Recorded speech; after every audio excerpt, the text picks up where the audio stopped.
Welcome to the Aus Asia Business program with your host, Stacey Martin.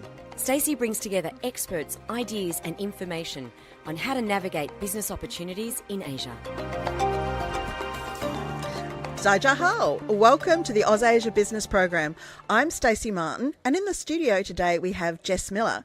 Jess is the Deputy Lord Mayor of Sydney, one of the youngest to hold elective office in the City of Sydney, and she's also Program Advisor at Republic of Everyone, a mass collaboration to increase and improve urban green space by 20% by 2020. So welcome. Hi Stacey, how are you? Jess, you are very passionate about the environment and the cities in which we live and work.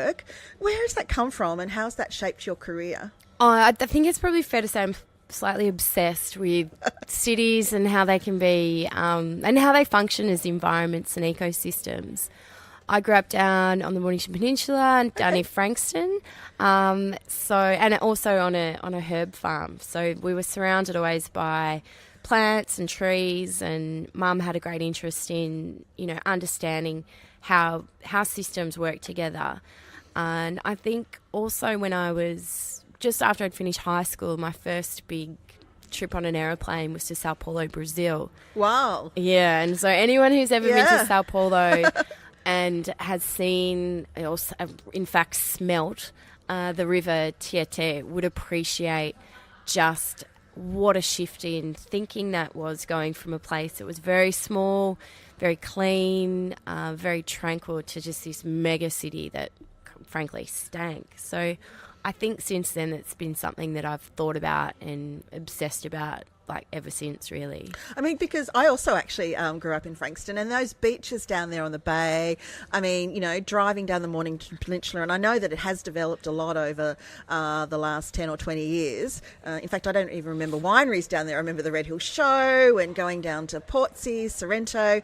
Just amazing part of the world. It is great, yeah, but it's also very insular, and I think the comparison with Cronulla here in Sydney is quite fair. Okay. My experience growing up down there was fantastic, and it was such a wonderful lifestyle, but at the same time I think that when you're so removed from the city, there is a little bit of a deficit in terms of ideas and art and culture and diversity. Right. And I think that's what makes living in a city like Sydney so fantastic, is there's just this breadth of knowledge, ideas, opportunity, language and people. Cities have been undergoing a transformation, and you've been looking at models around the world. How are you seeing the needs of communities going forward? We've got more and more people living in the city, urbanisation, not just in Australia, but certainly some of the big cities around the globe. I mean, for example, in China, some of their cities are bigger than the whole of Australia. So how do you think how do you see cities evolving? I think it's a very interesting time for the city. The legacy of this suburbanisation of cities has meant that transportation from the periphery to the nucleus, where all the jobs and opportunities are, is becoming increasingly less redundant. So the leading thinking in places like New York and in Europe and particularly in Asia is that density is not a bad thing, especially from a sustainability lens. So when you fly into places like Hong Kong, of course you're struck by the metropolis and the scale of the density, but then you're also incredibly overwhelmed by just how close the nature is. So there's benefits, I think, of doing density very, very well, and from an efficiency point of view, from an equity point of view, I think it's a really interesting mind shift. We also have to think, as we move into the next couple of decades, about what climate adaptation really means.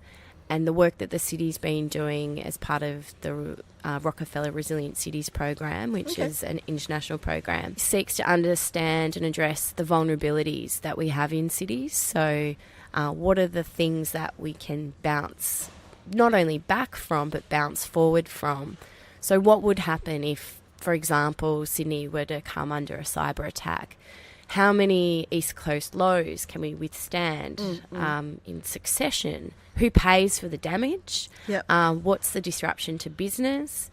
And how can we practically just get on with the work of recognising these vulnerabilities and starting to implement ways that can protect us and become more adaptable to that? So I think that's really where cities thinking is at the moment, It's less about climate change. I think the ship's kind of sad on that Yep, one, yep. and more about, okay, well, how are we gonna survive and build resilience into cities and places that we live?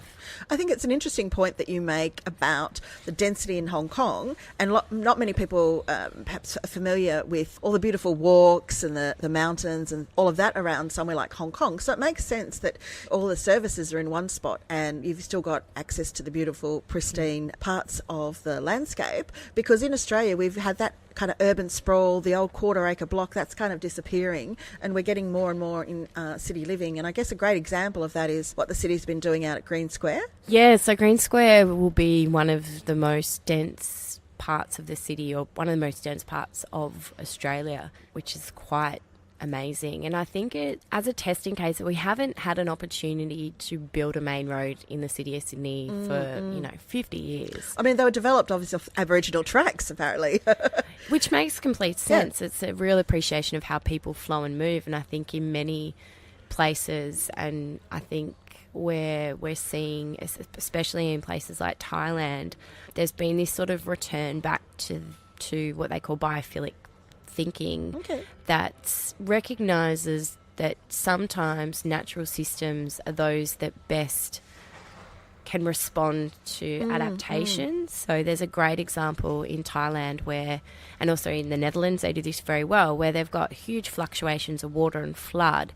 They're looking at architectural innovations and engineering innovations so that, for example, the basement of a building might be able to rise and fall according to the changes in water levels. Or in some circumstances, the Thailand example looks at green roofs and green walls and how that can help ameliorate and save money on temperature inside, and air conditioning and things like that. So Green Square, I think, is a remarkable example of how you try and embed, I suppose, the infrastructure and the services into the development. So all of the water within the development will stay on the development. It has its own water recycling facility, which is amazing. It'll also have capacity to generate energy, depending on whether or not the state government allows to kind of turn that on. And there's also been a lot of thought given to making sure that when you do have such high density, that there are also really important social spaces that encourage social interaction, enable recreation, be that active or passive, but more importantly, just give people excuses to talk to each other. So building community is really important. Well, you can't, it's really hard to, I'm not sure how you can engineer a community, but I think we all have an intuitive sense of where communities can be enabled. So, when you walk into a space and it feels like it's got a little buzz, and there might be a busker, or, there might be people sitting outside, or dogs or kids, there's that sense that people are around and it's conducive to, I like to think of it as like the bump space. It's a space where you can bump into people and not be awkward. Whereas you go to other spaces and it feels very isolating and quite hostile, and you want to move through those spaces as quickly as possible. And I think what the city's done at Green Square is enabled as many of those opportunities to interact and bump into people and create community as possible. So. And I think that's really important because, I understand from Bernard Salt, who spoke at your recent Asia conference, that lone households, people, one person living in, is, it's 1 in 4 now. And you're seeing increasingly people coming from other countries or us moving overseas to work, lone person, executive couples, but equally dog-friendly, getting around, on a bike and, having those kind of interactions. Really, really important. I'm living down at Barangaroo, so you've got, the residential, you've got, the corporate, 20, 30,000 people moving in and out, some great infrastructure, ferry wharfs and access to trains. Creates a whole different environment to quarter-acre block back in the suburbs back in the day. Burton was really interesting. I love that talk as well. And he spoke a lot about what Sydney's greatest asset is and where we position and what makes us valuable to the rest of the world. And it really is that livability. Yes. And it's that sort of calmness and kindness and connection to nature. And while, some people I'm sure will, disagree about how calm and kind Sydney is, and sometimes in pockets it's not. But then there is that perception, though, that we value livability above all. Yeah. And it's about being outdoors, and it's about, that real connection with nature. And that's why, you never see, you very, very seldom see a house or anything, any type of real estate sold without a picture of a plant or a tree in it. Absolutely. It's that artist's impression, and and whether or not it always lives up to the reality, I'm not sure. But there is definitely something to be said for people coming here, coming to Sydney, wanting to live in Sydney, study in Sydney, work in Sydney, with the expectation that what they're buying into is a lifestyle. Absolutely. And so I think for us, protecting that lifestyle at all costs is critical, because that's our unique selling proposition, right? And as you saw with your early travels, you really can't put a price on how wonderful it is in Australia. And I think, if you travel to China or any other places, you really start to come home and value that. So you've been listening to Jess Miller from Republic of Everyone and Deputy Mayor of the City of Sydney. After the break, we'll hear about some of the global Sydney initiatives and how local businesses can get involved in these opportunities. Aus Asia is taking a short break. If you'd like to sponsor this show or be part of Eagle Waves Radio, go to our website, eaglewavesradio.com.au, and contact us.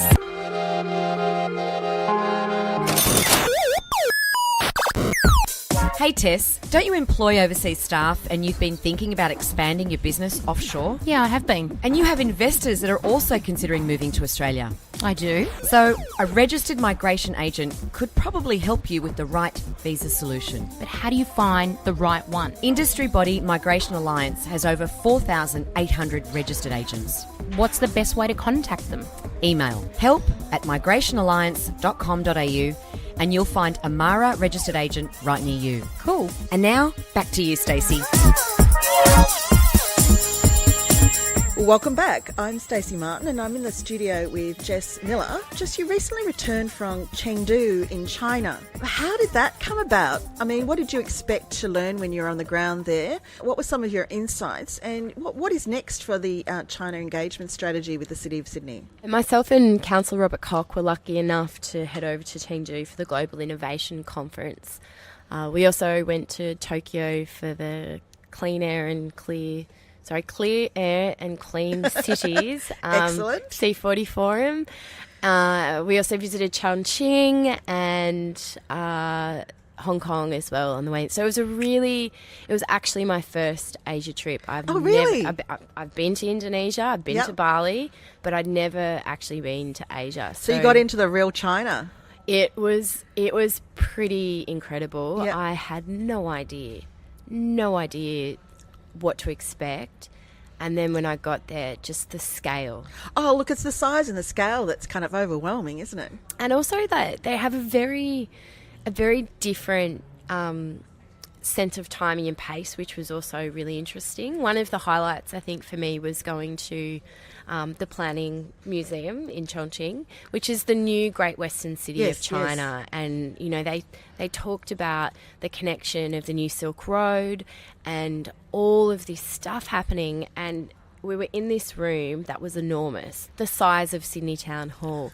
And it was just covered with this incredible model of what it's going to look like. And the detail they put in it. To the finest tree, to just the connections and everything. So it was really interesting to be sort of exposed to that idea of yes, we have a plan, and this is how we're going to do it. And then also because I do a lot of stuff in urban green space and trees and things like that, just seeing how they were, it was almost overnight. There was a huge storm the night that we flew into Chengdu, and it was very rare for these storms to come through, and it really cleared the air and everything like that. But I woke up in the morning, went for a quick walk, and I noticed all these trees had fallen down. And these are not saplings. These are good, 1,000-litre pot, pretty mature trees.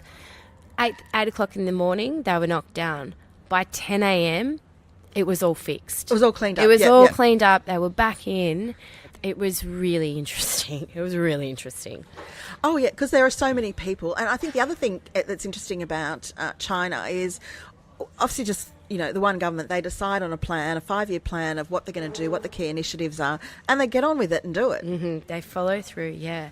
And I was also really, Chengdu is an amazing city. It's, my impression of it was that it seemed to be slightly more socially progressive maybe than the more established cities. And there was a real sense of newness about it and this real commitment to culture, and they had a very clear sense of where they wanted to go. And the mayor of Chengdu, Mayor was really, really committed to this, idea of cultural exchange and recognising harmony. I think when we talk about sustainability and in the environment, in that Chinese context, what made more sense was harmony and making sure that, that if there was a building, there had to be trees. If there was water, there had to be something else. So A bit of feng shui. yeah, it was a really interesting, very similar principles and values, but expressed differently and in a different kind of conceptual or philosophical framework. And it was very similar in Japan as well. Their concept of sustainability talked about, the mind, body, spirit all working together. So, yeah, it was an incredible experience. And given the lens that you have in that focus on environment, it must have been amazing for you personally. Yeah, well, I think when you get into local government, you sort of you go into there thinking that the job comes with a magic wand, and then you spend the first year going, trying to find it. Then you realise that it's nowhere to be found. But that sort of experience compared to what happens with China, there is a magic wand. It's in the plan, it gets done. If you conceive of it, you get buy-in. I'm pretty naive in terms to the political nuance there, but there was some really interesting innovation, and especially in Chongqing as well, there was this excellent creative hub where, because there are so many students who are, Chinese students that come to places like Sydney, but also London and America and Europe, and they go there and they take all these ideas, but increasingly what I noticed is that they're bringing all these ideas back to China. Yep. And that's facilitating these collaborations. And so this creative centre used to be an old soap factory, and the government had kind of given it to this group of artists and social innovators and entrepreneurs to reimagine. So there were all these different types of businesses. There was a bookshop, a coffee shop, an artist practice space, and there was this real fusion of European Chinese culture, and it was so popular and just wonderful. You sort of leave China going, oh God, anything we can do, they can do better. But it was inspiring, of course, at the same time. Oh, look, that's fabulous. And I know that the City of Sydney has got a number of different initiatives in kind of key areas. So, the City of Sydney is, predominantly services, and a lot of that's tourism, education. You mentioned before, innovation and, co-working spaces, that kind of, collaboration. What are some of the initiatives that Sydney's got on the go at the moment? So we have an amazing international student development program, and, you sort of think, local government, what do they do? And you don't necessarily instantly think international students, but the contribution of international students to the local economy is incredibly significant. But not only that, the relationships that are formed through that knowledge exchange is also a really significant investment for the future, and the friendships that are forged. So, what I think was really important, and a few of the people that we met had been to Sydney, they'd studied in Sydney, and so Sydney becomes front of mind for the future. Yeah. And so it's sort of this gift that keeps on giving, and I think making sure that international students have a really deep and rich experience and positive experience when they're in Sydney is really fantastic.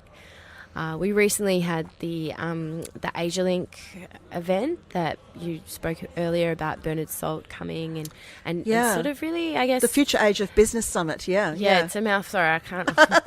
I just thought Future Asia Business. I got 3/4 there. So that was really amazing as well to hear about, the more concrete examples of how that collaboration happened. And when we were doing these delegations to Chengdu, we were also joined by DFAT and people from Cochlear and medical research institutes. So you gained a sense of what our strengths are here in Sydney, particularly from the research, innovation, creative sectors. And then you see that work in an Asian context where there's that, getting it done, that real implementation and just the scale that they have to play with. And of course, the Chengdu, there was a delegation out after your visit to come to that conference. And that was amazing as well. So, I mean, you often wonder, is there value in going? It's a long way to go and you're away from family and work and everything for a significant amount of time. And you're programmed from 7 a.m. in the morning to 11 o'clock at night. It's no holiday. Oh, I tell you what, it was pretty full on. Like all I wanted was to go to Uniglow, and I didn't even get to go to Uniglow. But anyway, I think the thing that was really great is that you don't really appreciate the value of the relationship building until you see it over the context of a long time. And I think especially having Councillor Koch there, who's been working on this stuff for years. He has been working really closely with Chinese New Year for a long time. And the Chinese New Year in Sydney, it's like the largest outside of Asia? It's huge, yeah. And I think, and as we develop these relationships, we're going to see, the evolution of that and more inclusion in, and, looking at different Asian cultures that make up the city. So it can become bigger and inviting these different cities to come and participate and play a role in that. But it was something that Mayor Liu said when we were in Chengdu. It was about the value of old friends. And you appreciate that, when they had a whole lot of delegations sent to Chengdu, the mayor only received Sydney. And I think that's a real reflection of the work that goes into cultivating these relationships over a long period of time.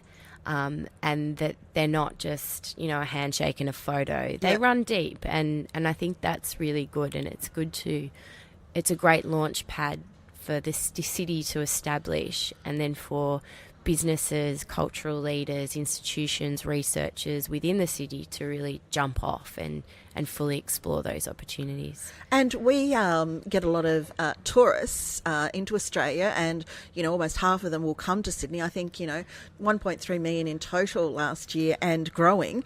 One of the things to make the city more international is reviving the nighttime economy. And you've also been involved in a bit of an interesting campaign with your environmental background. Do you want to tell us a little bit about that? Yeah. So I think everybody knows about the war on waste. Well, if you don't, have a look. It's really worth watching. One of the things about the war on waste is it sort of breaks down the mythology of where the stuff that you throw out ends up. And one of the episodes really featured on plastic straws. Yep. And I knew that this was coming, and I knew that whenever people are really motivated to do something, you got to give them something to do. And I was out Chingalings on Oxford Street, and I noticed they had this great sign that said, hey, if you don't really need a straw, don't ask for one. And I had a chat with Tosh and spoke to a few other people in hospitality and learned that there were all these great things that they were doing from an industry point of view to reduce their single-use plastic consumption. So knowing that the war on waste was going to air, and fortunately to be working at a creative agency at Republic of Everyone, they were brilliant. And I said, guys, I've got this idea. Can you help me? It's called Sydney Doesn't Suck. Can you make me a logo? Can you help me figure out some ideas for a video? I teamed up with Time Out magazine and the Solitel group, who were really, on board with it. And it was just an awareness raising thing to say that, we don't, venues and places care about this stuff. We're a harbour city. And the mission really was to reduce the amount of single-use plastic straws from, millions. I think collectively the venues in and around the Opera House precinct use around 6 million straws a year, which is extraordinary. And they've all committed to stop doing that. So that's why Sydney Doesn't Suck. And you grew up, you dressed up as a seal for that ad, didn't you? I am the seal. I don't. I think it would have been pushing all sorts of friendships if I had have asked somebody to sit in makeup for 2.5 hours to dress up as a seal. But it was a real collaborative effort. It was great. It was, people from venues, people from media, Joyride showed up. And that's really about the collaboration, everyone. right? Yeah. So finally, there's, plans to revive the nighttime economy. You're talking kind of live bands, different shows, making it a little bit more family friendly. Yeah, of course. I mean, the lockout laws have affected business. We know that. It was probably the wrong approach. It took us about a year to figure out what impact we could make outside of the lockouts. Unfortunately, we at local council, we don't have power over lockouts. But what we can do is we can go out and rethink planning laws that dictate what can happen where and till how late. Okay. So that's all wrapped up in the review of the late night development control plan. So I introduced a notice of motion into council, almost a year ago, I think, calling for an urgent review of that. And it's an opportunity for businesses, citizens, everybody to rethink and redraw the map of fun for the city. The map of fun? The map of fun. Oh, I like that. Yeah.